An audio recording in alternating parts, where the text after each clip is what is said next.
صوت العرب من القاهرة. كأن الحلم بيخبط على بابك، كأن الحلم لسه بيترسم جواك، وعارف إن الدنيا مفتوحة قدامك. مد إيديك هتلقاه ويلقاك، كأن الحلم محبوبك بيتمناك. قمر واقف على الشباك بيترجاك، وشايف عينيك زهور الحلم بتفتح. ما تخافش ومد ايديك هتلقاه ويلقاك. ولسه بحلم ولسه بحلم مع هبة مصطفى وسامح عتيوة.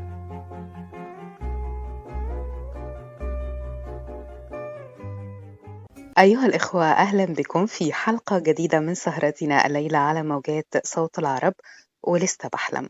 وكما تعودنا دائما في سهرتنا نستعرض معا مسيرة جديدة مع الأحلام والنجاحات وبعض الصعوبات التي تلاقي هذه الأحلام. هذه المرة المسيرة بالتأكيد سيكون فيها بعض من الأحلام الشخصية، ولكن ممزوجة بروح وعبق وتاريخ الآثار المصرية. يسعدنا اليوم أن نستضيف وأن نرحب معنا بالدكتور إسلام محمد سعيد، دكتور الآثار المصرية وعضو اتحاد الأثريين العرب. دكتور إسلام، أهلا بحضرتك، منورنا على موجات صوت العرب. أهلا بحضرتك يا فندم وبالسادة المستمعين، وكل عام وأنتم أهلا بألف بيك. خير. سهرتنا ولسه بحلم دايما بنتكلم فيها عن أهمية الأحلام في حياتنا، وإزاي ممكن تشكل الأمل لناس كتير جدا ويكملوا الحياة ويحاولوا يحققوا أهدافهم مهما لقوا من صعوبات. ودايما بنحب نبدأ سهرتنا بسؤال يمكن يكون أساسي ومحوري فيها، هو من وجهة نظر حضرتك إيه هي أهمية الأحلام في حياة الإنسان؟ لأن يمكن ده بيدي رسالة لناس كتير إن هي تتمسك بأحلامها مهما واجهت من تعب أو عثرات في الطريق. يعني يمكن بسم الله الرحمن الرحيم، اعتبارية الحلم في حياة البشرية عموما هو بمثابة ثقة في قدرة الإله عز وجل. مم. إن مش شرط الإنسان ممكن يستطيع إن هو يحقق حلمه بصورة سلسة أو بصورة مباشرة بعض الشيء، ولكن سعيه أثناء حلمه هو ده النجاح، أو هو ده اللي بيجازى عليه. لأن إحنا بمثابة بنقول إن إحنا مسيرين ومخيرين في اختياراتنا ومسيرين في النتائج، مش بإيدينا، ولكن ربنا بيجازي على النوايا اللي الإنسان بيضعها لنفسه، الأحلام اللي بيضعها لنفسه، اللي بيسعى لتحقيقها بصرف النظر ممكن ما تتحققش بالصورة اللي هو بيأملها، ولكن في النهاية ممكن ربنا يحقق له أضعاف أضعاف اللي هو كان بيتمناه. لذلك في تجارب كتيرة جدا بتبقى أمام الإنسان، إن ممكن يبقى بيسعى في مشوار أو في طريق محدد عشان يوصل لجهة معينة أو يوصل لتحقيق نتاج لهدف معين خاص بيه، ولكن بيتحول مساره لنتاج آخر في أثناء رحلته ديت، بيبقى هو مش متوقعه أو هو لم يضعه حتى وفي نصاب عينيه بالمرة، ولكن ربنا بيبقى بمثابة إن هو اختزل له الخير في جانب آخر، وبعد عنه جانب كان ممكن هو في رؤيته كحلم بالنسبة له إن هو يبقى نهاية المطاف أو هو ده المشوار اللي هيسعد فيه، ولكن هو مش شايف الغيبية أو مش شايف المستقبل ممكن يبقى مخبي له إيه. مم. فبيبقى ربنا نجاه من شرور كبير جدا ممكن كان يحدث ليه لو تحقق الحلم ليه اللي هو أراده منذ البداية، ولكنه بيبقى بمثابة مش هنقول عوضه بقدر ما هو إعطاه أكتر بكتير أو أفضل بكتير مما هو يتخيل. فيمكن فكرة الأحلام ضروري إن الإنسان لابد يفهمها إن هو السعي فقط لا غير، يبقى عنده مم. أمنيات وحاجات كتير جدا بيتمناها، بس دايما يدرك إن مهما وصل من أمنيات أو أحلام لازم يعرف إن أي شيء سواء هيتحقق أو مش هيتحقق هو مش بإيده، هو ما عليه غير هو تمنى وترك الأمر وسعى فيه طبعا، وترك مم. الأمر لله عز وجل، هو اللي قادر بقى يختار له أو يجيبه له أو يجيب له الأفضل منه.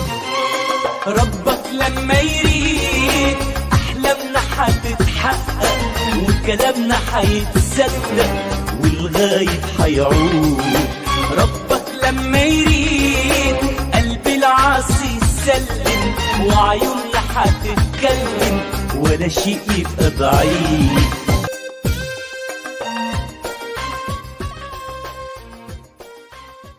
من من هنا بقى ندخل ونتحول لمدخل آخر في حوارنا، ونتحول لحلم حضرتك بالعمل في مجال الآثار. هل ده كان نتيجة اللي حضرتك سبق وذكرته، ولا كان هو حلم وشغف منذ الصغر وحضرتك ابتديت تتبع الطرق اللي تؤدي إليه وتحقق هذا الحلم؟ ويمكن كطبيعة الأشياء إن زي ما أنا ذكرت في حديثي أو رؤيتي وتفسير المفهوم الحلم عموما بالنسبة للإنسان، مم. يمكن كطبيعة أي إنسان ممكن يبقى في فترة النشء أو في الطفولة بيبقى عنده فكرة اللي هو بيتأثر ببعض الأشخاص اللي هي ممكن تخليه يبقى منصاع لمجال معين، بيأمل إن في قدوة يشوفها أو صحيح. حالة مشهورة يتمنى إن هو يبقى زيها أو يلقي نفس مصيرها الخير. بيشوف إعجاب الناس بشخص معين فيبتدي إن هو يتأثر بيه. مم. كطبيعة أي شخص منذ الطفولة في ظل مجتمع أو في ظل فترة زمنية أو عصر معين، ولكن بيبقى في شق آخر برضو بمثابة بنقول ميل أو شغف. مم. يعني كطبيعة الأشياء بيبقى في حالة عامة وفي حالة بتبقى بمثابة موهبة. يعني مم. كطبيعة أي بني آدم بيبقى ربنا وضع داخله جانبين مهمين جدا. موهبة هو بيعرف يؤديها بتظهر في شغف ممكن تبان قليلة في البداية او مش واضحه مع مفاهيمها او معانيها، مم. ولكن في صوره عامه بقى اللي هو متاثر نفسك تطلع ايه او نفسك تشتغل ايه. دي الحاجه اللي هي ايه اللي واخده مثابه البروباجندا في عصره، فبيبتدي مم. ان هو يامل يبقى زيها. ففي شقين كده في حاله نفسيه بتعيش جواه. مم.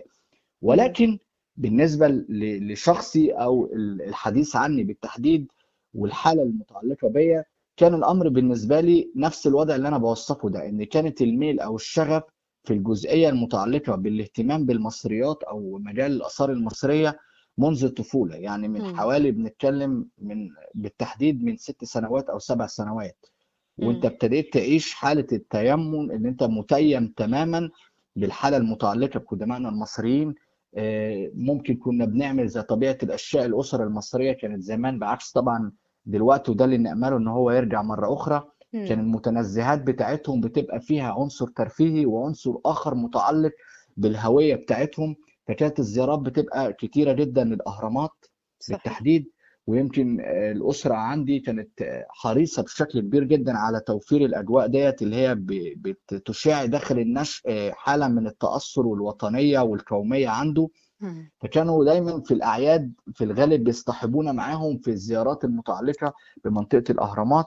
ويمكن أنا كنت من المحظوظين اللي هي يعني ساعدتني أو نمت جوايا فكرة الشغف بالحالة ديت، على الرغم إن أنا بتكلم في طفل 7 سنين أو 6 سنين يعني. مم. ولكن التأثر ابتدى من هنا بالتحديد، مم. وابتدى ياخد مراحل تدريجية بعد ذلك. ان انت ما فيش اي حد مثلا في اسرتي او ضمن افراد اسرتي بيشتغل في المجال عموما عشان انا مثلا ابقى واخده قدوة ليا او نموذج ان انا ابقى زيه في المستقبل اطلاقا تماما. علاوة برضو ان في ظل ما كانش فيه السوشيال ميديا، ما كانش فيه فكرة التسويق او البروباجندا الكبيرة اللي ممكن تخلي حد يبقى شايف شخصية مؤثرة، شايف تفاعل، شايف تسويق جامد جدا للجوانب دي اطلاقا. الامور كلها كانت لسه التكنولوجيا ما خدتش صدى كبير. مم. ولكن حالة التأثر بقت تيجي تدريجيا بصورة زي ما قلت كده، ان بيبقى فكرة ربنا مديك صفات هي اللي بتساعدك ان انت ما بتبقاش باينة قوي، بس هي بتظهر في الوقت المناسب. اللي هي فكرة ان مم. انت عندك السعي لكشف الغموض، او ان مم. انت تبقى متميز او تبقى بتدور على حاجة مختلفة، او بتسعى ان انت تكتشف حاجة معتقد ان هي بمثابة سر من الاسرار. مم. حالة الشغف دي ممكن ما تبقاش واضحة لك وانت في فترات مثلا طفولة متعددة، لحين ما يجي وقتها بتبتدي تظهر بقى الجينات او تظهر الصفات، ونجاحك هيبقى من خلال الصفات دي. مم. يعني ربنا هيساعدك ان انت ممكن تنجح وتتطور، مش بس عشان انت اطلعت او انت بقى عندك علم ومعرفة لحاجة معينة اطلاقا. الامر بيكمن في فكرة الصفة اللي انت بتمتلكها. الصبر نفترض، الحالة اللي انت عندك، الشغف في اللي انت تكشف الغموض، نعم. معرفة اخبار الماضي وهكذا يعني. من أول يوم فتحنا علينا في الدنيا وجينا بنلون ونشخبط بإيدينا وبنرسم. يعني الإبداع كان مولود فينا لحظة ما وعينا، لو شفنا وبصينا حوالينا نتعلم. يعني في ظل اللي حضرتك حكيته والشغف اللي كان عند حضرتك منذ الطفولة، بالتأكيد ده خلى حضرتك يعني منذ الصغر بتتخذ الوسائل المتاحة أو الممكنة في إنك تشبع هذا الشغف من ناحية الآثار المصرية أو علم المصريات. فهل مثلا حضرتك كنت بتبتدي تجيب كتب تقرا فيها، تسمع برامج خاصة بالآثار، تروح مكتبات معينة، ولا كانت إيه الخطوات بالظبط اللي حضرتك ابتديت تتبعها عشان تصل إلى هذه المرحلة؟ يمكن دوت اللي حضرتك ذكرتيه بالتحديد دوت هو بمثابة السبل الحالية أو إمم، العناصر اللي هي الحالية اللي ممكن أي المتاحة، شخص بالظبط عنده شغف يقدر يعملها دلوقتي في ظل إمم، طبعا التكنولوجيا المتطورة جدا، إن بضغطة زر ممكن يحصل على أي حاجة. مش صحيح، هيبقى عنده جهد في أي شيء، ولا إن هو يذهب في وسنه صغير نفترض يذهب يروح مكتبة ممكن ما إمم، يكونش في النطاق بتاع سكنه، نفترض في مسافات ما فيش سبل حتى نقل ولا مواصلات بالشكل اللي هو ممكن نقوله اللي هو سريع دلوقتي او في متناول.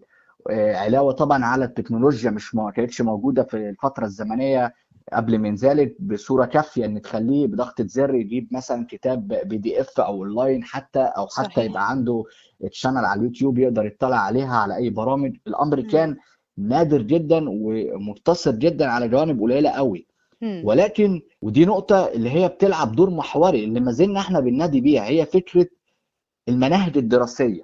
يمكن إمم، هي دي كان المفر ليه بالتحديد. يعني احنا تمام، كنا مثلا بننتظر حالة بسيطة جدا في الفترة اللي ممكن نلاقي مثلا برنامج على مثلا القناة التلفزيون المصري مجازا إمم، المتعلق مثلا بأي كشف أو أي جانب مثلا لفكرة الهرم أو حاجة متعلقة بحدث معين، فبيبتدوا يستعرضوه فطبعا مصر كلها بتهتم.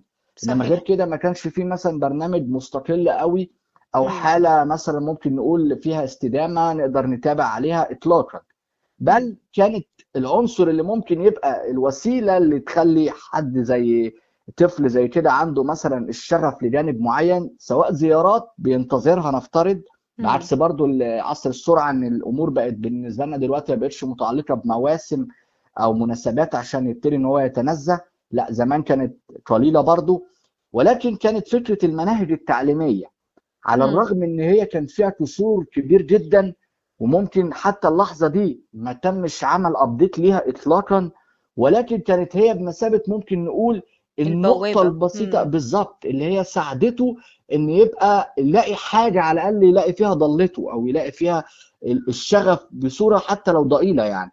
ويمكن إمم، على الرغم ان هي فترة زمنية قليلة جدا، يعني بداية فكرة حتى الدراسة لمادة الدراسات الاجتماعية كانت هي البوابة مجازا المتعلقة بدراسة التاريخ المصري القديم. ويمكن ما طولتش الفترة، يعني بنتكلم سنة أعتقد لم تخني الذاكرة بيبقى سنة رابعة أو سنة خمسة في مرحلة الابتدائي مجازا. إمم، وبعد كده بقية المراحل التعليمية أو الدراسية بيبتدي يبقى فيه كسور كبيرة جدا في المناهج التعليمية، مفيش أي ذكر عن الحضارة المصرية القديمة بالكامل، باستثناء إمم، اعتقد يعني فتره الثانويه العامه بيبقى فيه اضافه كده او ايضاح بسيط لحاله الحضاره او الجوانب، ولكنها بصوره يكاد يكون ان هم بيتكلموا على حضاره اخرى يعني او بلد إمم، اخر. يعني في إمم، كسور كبير جدا، والتركيز بيبقى على جوانب اخرى متعلقه بالتاريخ الحديث مجازا او إمم. باحداث متعلقه ببلدان يعني اخرى نقدر نقول وهكذا. إن ده كانت عقبة من العقبات اللي واجهت حضرتك في طبعا مسيرة الأحلام مع الآثار المصرية والتخصص في هذا العلم؟ طبعا يمكن عايز إمم، اقول لحضرتك انا يمكن الفتره الزمنيه بتاعت الاساسيات التعليم حتى لما كان بيطرح عليا بحكم ان بفضل المولى عز وجل كان بيبقى من الطلبه المجتهدين او اللي هم إمم، بيبقوا بيتسالوا دايما انت نفسك تطلع ايه، باعتبار ان هم شايفين ان هو نبته او نموذج لحاله هتبقى جيده في المستقبل. فالسؤال دايما كان يطرح عليا فكنت دايما اقول هبقى بمثابه مسؤول في الآثار المصرية أو إمم، هشتغل في مجال الآثار. فكانت الناس حتى المدرسين المسؤولين عن اللي بيطرحوا لي السؤال اللي هم المفروض على قدر من المعرفة أو العلم كانوا بيبقى الأمر بالنسبة لهم في دهشة يعني أو حاجة غريبة إمم، إزاي ويعني إيه. لأن واشمعنى في المجال ده صحيح؟ بالظبط إمم، في كسور كبير جدا، يعني أنت حتى ما بتدرسش مواد منها ولا مثلا في الثانوية العامة نفترض، يعني يعتبر هي دي المرحلة ويمكن حتى بنسال او بنشوف الطلبه والنتائج الثانويه العامه الفتره الاخيره ديت، ان كنت انا بتسال طب اكيد انت هيبقى في مواد اتاثرت بيها في الثانويه العامه هي اللي خلتك ان انت يبقى ده اهتمامك بعد كده، تخش مثلا طب، تخش هندسه، تخش كليات العلوم المختلفه، كليات اللغات، يعني هيبقى ليك اتجاه بحكم ان انت كنت عايش معاهم فتره زمنيه سنتين بتدرس بصوره صعبه جدا، مركز عايز تجيب مجموع. طيب انت ما كانش في مواد متعلقه اصلا، حتى التاريخ، ماده التاريخ ليس لها اي دور بمصر عموما او بالحضاره المصريه تماما، ده بتتكلم على جوانب اخرى واحتلال بعض الدول الاجنبيه لبلدان اخرى، وده امر غريب جدا ان ما فيش حتى على الاقل فصل او فصلين بيتكلم عن الحضاره المصريه القديمه. فطب انت منين جالك الشغف ده او منين جات لك الرؤيه دي؟ ده حاجه حتى بعيدا عن اللي انت شفته، يعني حاجه انت ربما ما تعرفش عنها اي شيء، فانت هتبتديها كدراسه. ايه المغزى من ده؟ المغزى من ده اللي هي فكره زي ما ذكرت لحضرتك، اللي هي بتبقى عنصر الشغف، او فكره ان انت صفه ربنا وضعها فيك بتدور دايما على الشيء المفيد المفعم بكشف اسرار، او ان انت شايف ان هو يكاد يكون المؤثر في كل المجالات دي، على الرغم ان انت رؤيتك او قدراتك العقليه في الوقت ده ما كانتش بالشكل الكافي اللي تخليك تدرك المفاهيم اللي انا بتكلم فيها دي. بس صحيح. الاحاسيس من جواك بتلهمك ان لما هتدرس مصريات هتعرف مدى تاثيرها في الطب، مدى تاثيرها في الهندسه، مدى تاثيرها في الرياضيات، مدى تاثيرها في العلوم المختلفه، في الفلك، في كل النواحي اللي هي في حياه البشريه اللي نتجت منها التكنولوجيا. يعني انت كانك جايب السورس او شغفك جاي بمثابه منحه ربانيه.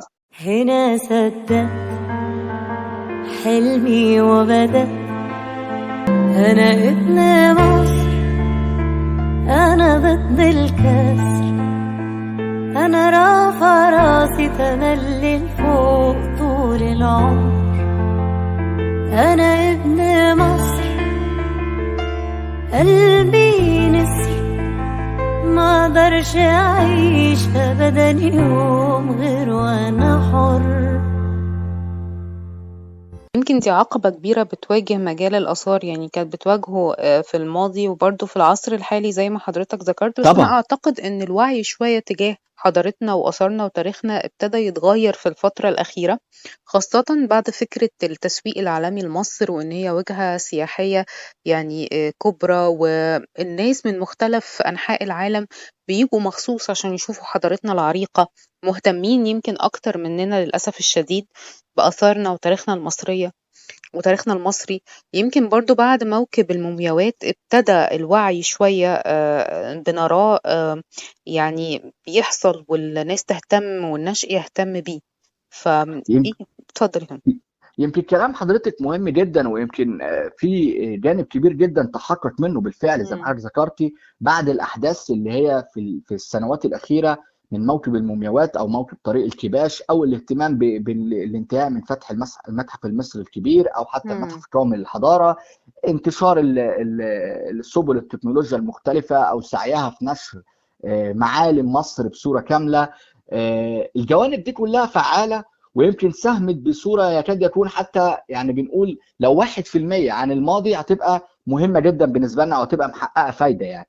بس زي ما احنا بنقول ان في جدار او في سور كبير جدا مبني ما بين الشارع المصري وبين جذوره الحضاريه، وده اللي مخلي النظريات المختلفه او فكره الناس اللي بتحاول تطمس الهويه او تسرقها شغاله على افكارها والسبل اللي هي بتحدثها او بتحاول اللي هي تحرص على اتمامها عشان تسرق منك هويتك وتاريخك، لان السور ده عالي قوي، عالي قوي لكاد يكون ان هو باعد الشعب، اشبه ان هو مش عايش في ارضه او مش فاهم معاني ارضه دي ايه.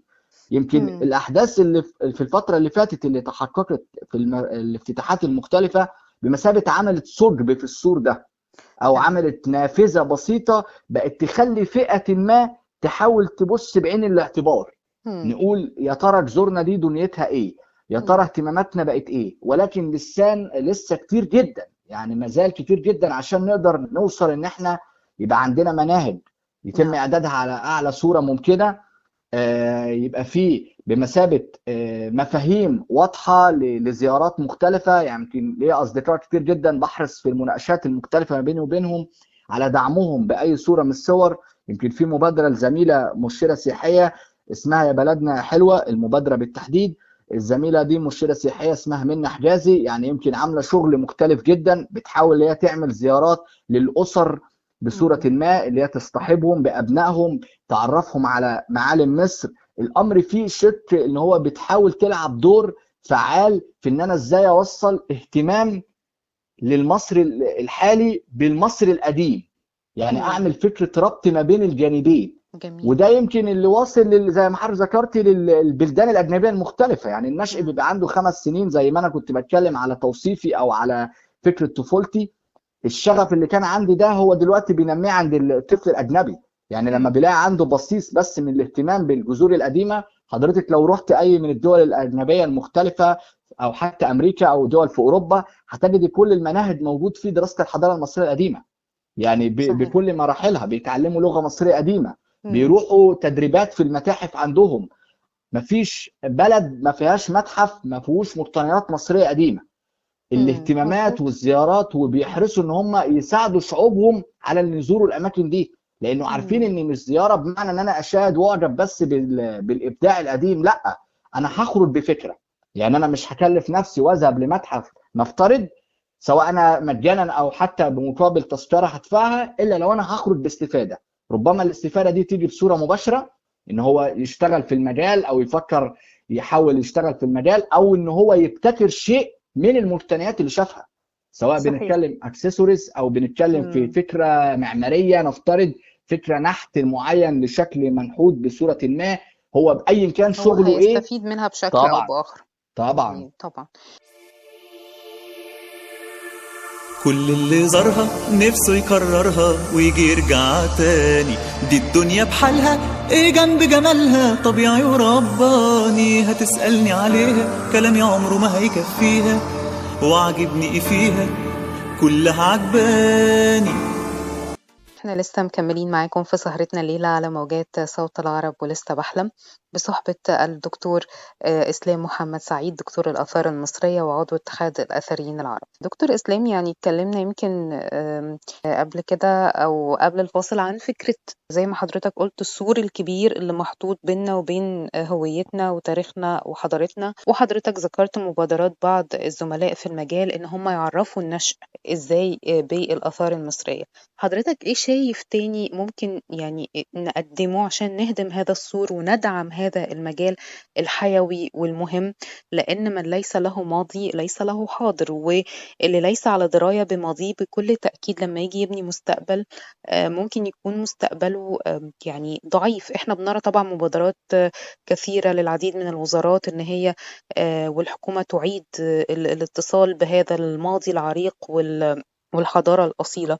إيه تاني المفروض يتعمل؟ يعني حضرتك اتكلمت على جانب من الأثريين والمهتمين، طب أولياء الأمور بقى دورهم إيه، أو دور الأسرة المصرية إيه؟ يمكن حضرتك ذكرتي كذا جانب مهم جدا، مم. وكلهم بيكملوا بعض.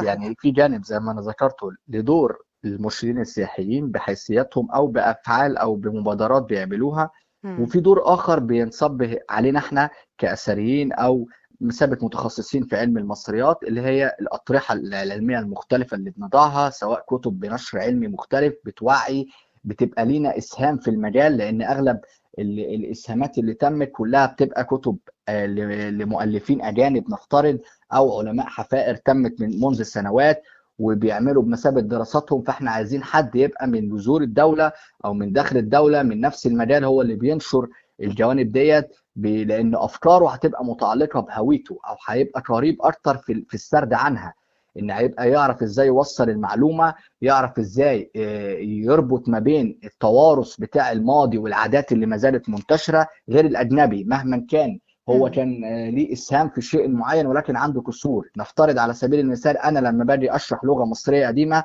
بشرحها بالتوصيل اللي هو بيوصلها للمواطن المصري، لان اوريدي هو بيشوفها في جده اللي هو ممكن يبقى من الصعيد، في عمه ولا جدته او جده اللي ممكن يبقى من الارياف نفترض، مم.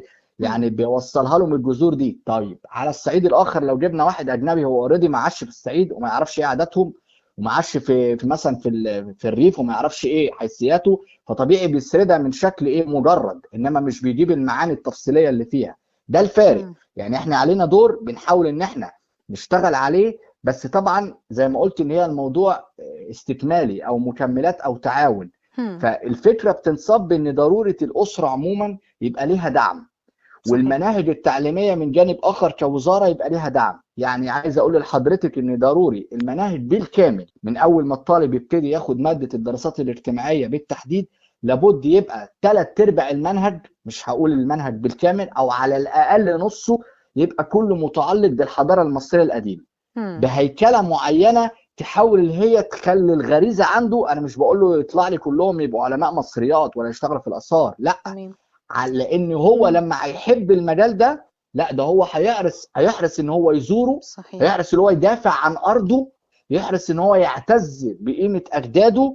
كل الجوانب دي بتنصب في ان انت تعدل له فكره المناهج، سواء في المراحل بقى لحد ما يوصل للثانويه العامه. انما اللي احنا بنشوفه يكاد يكون ان هو معلومات طفيفه جدا وفيها مغالطات كمان، على الرغم ان هي كلتها بل فيها كمان مغالطات وسطحية. بالاضافه. يعني احنا لما بالظبط. بنتعمق وبنسمع قصص ومواقف من التاريخ بنلاقي ان في حاجات كتيرة جدا احنا بنعيشها حاليا هي ليها اصل في الحضارة المصرية القديمة، طبعا طبعا. والعالم واخد عنها كمان، مش احنا فقط. يعني وصلت يعني طبعا الفكرة اللي حضرتك بتتكلم فيها، ويمكن انا حابة انتقل بقى بالحوار لنقطة اخرى برضو خاصة بهذا المجال كذلك. واحنا حاليا يعني بما ان احنا بنتكلم في فكرة الاحلام، واحنا على اعتاب مستقبل جديد، وكان حلم لينا زمان ان احنا نرى تطور تكنولوجي رهيب في حياتنا، وحاليا ابتدى يظهر الذكاء الاصطناعي. بنرى في بعض الأحيان المتاحف دلوقتي ممكن تعرض كل اللي فيها عن طريق خاصية يعني الفيسبوك أو من خلال وسائل التواصل الاجتماعي، وأقدر أشوف الموضوع بشكل ثلاثي الأبعاد. فهل حضرتك شايف إن هذا التقدم التكنولوجي ممكن يكون في يوم من الأيام سبب لتقدم مجال الآثار ودعمه بشكل أكثر، ويعني يخلي النشأة على اتصال بيه أكثر؟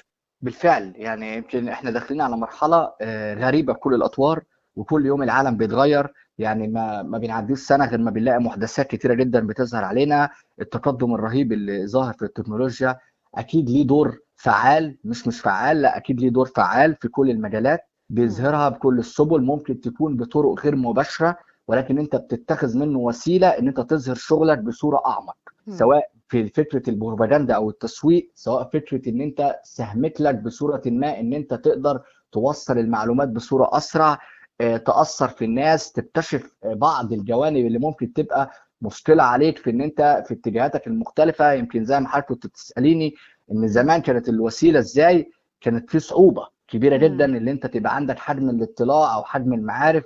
دلوقتي الامور بقت بسيطه جدا، سواء زي ما انا ذكرت ببعض انتشار الكتب الالكترونيه، المكتبات اللي بقت اونلاين متاحه، الجوانب حتى بتاعت فكره الذكاء الاصطناعي دلوقتي والسبل صحيح. المختلفه ان انا يعني أنا مش ممكن محتاجة مثلا أسافر أو أروح حتى الأهرامات أشوفها، أنا اطلاقا. ممكن أشوفها وأنا قاعدة في بيتي من خلال شاشة الموبايل. بالفعل، مم. وتقدر ان انت تخاطب اصلا جهات معينه تبقى موجوده هناك، تتعامل معاها، التواصل عموما او الاتصال ما بينك وبينهم، فكره وضع رؤيه تطويريه او تنميه لمنطقه معينه. ده يمكن ممكن يساعدك فيه الذكاء الاصطناعي او التكنولوجيا دلوقتي، بان انت بتشوف اوجه للدراسه الميدانيه اللي ممكن تتم المكان ما، بعكس ما انت كنت ممكن تهدر تكلفه ماليه ما تعرفش مثلا مدى جدوتها ايه في المستقبل، ما صحيح. تعرفش هل ممكن تنجح كاستثمار في المكان ده، مقاوماتها تسمح او لا. كل الجوانب او اللي لسه حتى هتظهر لنا بعد ذلك هتساعد في وجود تطور خارق للطبيعه. صدقوا فينا ده بكره بينادينا وهناخدكم لبعيد، بكره ملك لينا، فرصه منكم هتودينا وتخلينا نلاقي طريق جديد. احنا لسه مكملين معاكم في سهرتنا الليلة على موجات صوت العرب، ولسه بحلم بصحبة الدكتور إسلام محمد سعيد، دكتور الآثار المصرية وعضو اتحاد الأثريين العرب. دكتور إسلام، يمكن اتكلمنا كتير قوي عن الآثار المصرية، أهميتها، عراقتها، وإزاي ندعمها ونواجه العقبات اللي بتواجه هذا المجال. حابين بقى ننتقل لشخص حضرتك ومسيرتك مع الأحلام. أحلامنا زي ما حضرتك قلت بيقودها شغف، بيقودها صبر، مثابرة، حاجات كتيرة جدا. وبرضو اتكلمنا في جزئية سابقة عن مفهوم الدعم وقد إيه هو مهم. حابة في النقطة دي حضرتك تكلمنا عن الدعم من وجهة نظرك، وأبرز من قدم لك الدعم في خلال هذه المسيرة وتحقيق حلم الالتحاق بمجال الآثار المصرية، وصولا فعلا إن حضرتك حققته طبعا وبقيت يعني في بكل تأكيد. يعني يمكن زي ما حضرتك ذكرت، يمكن الحيثيات ان النجاح الانسان عموما او تقدمه في عمل ما او تحقيق فايده في عمله بالتحديد بتكمن في جانب متعلق بجهده، وطبعا قبل كل شيء توفيق المولى عز وجل اللي هو بيسبب لك الاسباب في وجود اشخاص تدعمك وتصدق حلمك وتساعدك فيه، ان انت تقدر توصل له، تساعدك في شغفك، تؤمن بقدراتك الذاتيه. الكلام دوت ممكن ما يبقاش دايما بيبقى مثلا من الأسرة، ولكن أحيانا كتير ممكن يبقى من أشخاص خارجيين، بس بيبقى النطاق الأقرب ليك هو الأسرة. مش كلها ممكن تبقى واصلة للدرجة اللي هي تقدر تبقى داعمة ليك أو تبقى متفهمة لجيناتك أو لأفكارك أو لطموحاتك أو لشغفك، ولكن ضروري بيبقى فيه عنصر أساسي أو عماد في البيت. ويمكن أنا بالنسبة لك كشخصي كانت والدتي. يمكن والدتي كانت هي الشخصية الأساسية في دعمي في كل مراحل حياتي بالتحديد، حتى اللحظة اللي أنا بتكلم فيها. ويمكن أي مرحلة الواحد بيمر بيها بيحس إن دعواتها أو تيسير الأمور من المولى عز وجل نتاج لدعواتها أو لإيمانها بأن هو نفسه ينجح، نفسه يحقق اللي بيتمناه، ما بيعملش حاجة تبقى غير صحيحة، لا ده بيعمل أمور خيرة، أمور فعالة، أمور سعي وجهد لأي كان عمل إيه. يعني هي مش حريصة على إن أنا مثلا أبقى في جهة معينة بقدر ما أنا أبقى راحة نفسية ليا وحقق ذاتي. صحيح. يمكن العنصر دوت ربنا يبارك في كل الأمهات بالتحديد ويبقى هم دعم لأن هم الأساس. ده ما يمنعش ان اكيد افراد الاسره البقيه سواء والدي او اخويا او بعض الافراد في العائله يمكن بيثنوا على اي عمل الواحد بيحققه بفضل الله،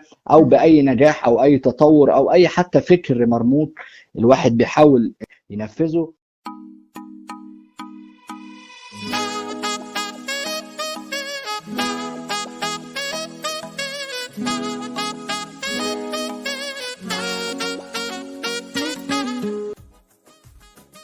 دكتور إسلام، يعني يمكن إحنا في النهاية لا يسعنا غير إن إحنا نتوجه لحضرتك بكل الشكر الجزيل، ونتمنى أيضا لحضرتك إنك تصل إلى كل أحلامك وتحققها سواء شخصية أو سواء في هذا المجال، مجال الآثار المصرية. شكرا لحضرتك، شكرا جزيلا الدكتور إسلام محمد سعيد، دكتور الآثار المصرية وعضو اتحاد الآثاريين العرب. سعدنا بوجود حضرتك معنا النهاردة على موجات صوت العرب. أنا اتشرفت جدا بحضرتك وسعيد جدا باللقاء مع حضراتكم، وأتمنى أن يكون الكلام يبقى مؤثر للشباب الحالي، وإنسان بيسعى أن هو يبقى في صورة كويسة أو بيسعى أن هو يعيش حياة سوية. أتمنى أنا لذاتي بالتحديد وكل الأشخاص اللي هم بيحاولوا أن يسعوا أن يبقى عندهم شرف المهنة مجازا يوفقوا فيها ويكملوا المسيرة بتاعتهم بصورة مرموقة.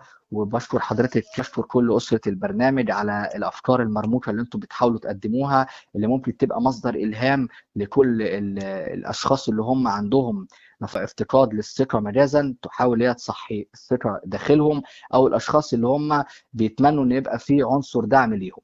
بشكرك جدا وإن شاء الله على أمل اللقاء. شكرا جزيلا لحضرتك وتصبح على كل خير.